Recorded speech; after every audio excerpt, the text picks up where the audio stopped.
I just made a full video explaining how I got a paid brand deal. And the cool thing is I filmed that video before I got a brand deal. I was at NAB trying to network, trying to get a brand deal, and I was using the tips in that video to get the brand deal. Therefore, these are the 3 tips that I use to help me get paid as a brand partner. The first tip is know your brand story.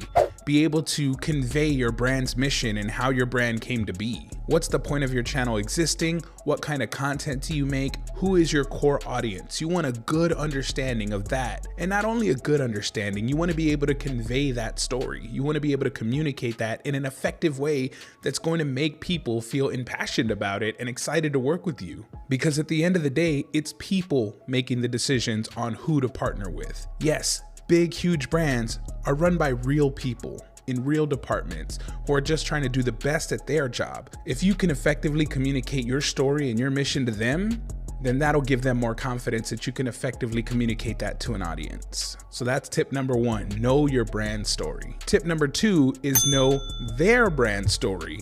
Whatever brand you're looking to partner with, you have to know not only your story, but their story. Now, the reason for this is you have to make sure that your brands are in alignment. You can't be like a vegan fitness channel, for example, and then get a brand deal with a meat producer and make that content work. Like, the missions don't align. A big thing that brands care about is that your audience is the audience they are trying to target. And in order to tell them that for sure, you have to know their story. You have to know who their target audience is, what kind of content they already make, and if it's a good fit for your content and the stuff you make. Now, if there's alignment there between your story and their story, that's gonna make things a lot smoother. But the third tip I use to get a brand deal is probably the most important. Don't say no for them. When you put yourself in these situations and you start asking brands for paid partnerships and you start giving your prices for your content, that can be intimidating. Imposter syndrome and self-doubt kind of starts creeping up inside you. Don't let that take over.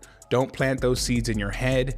You know what your content is, you know your brand story, and you know your audience. You also know their content, know their story, and you know their brand. And if they're a good fit, that's really the biggest thing they're looking for, is can they reach the audience they're trying to reach and get the word out about their brand to your audience? If those things line up, then it's a great fit and you should feel confident in presenting and pitching that. Will you get some no's? You most definitely will get some no's. But if they see the benefit in your audience and your brand and you come in with confidence conveying your story, then the likelihood of things working out goes way up. Now, I go into more detail in the long form video I made, but those are my 3 tips for how I got a paid brand deal. If you have any questions, feel free to leave it in the comments and I'll be happy to answer.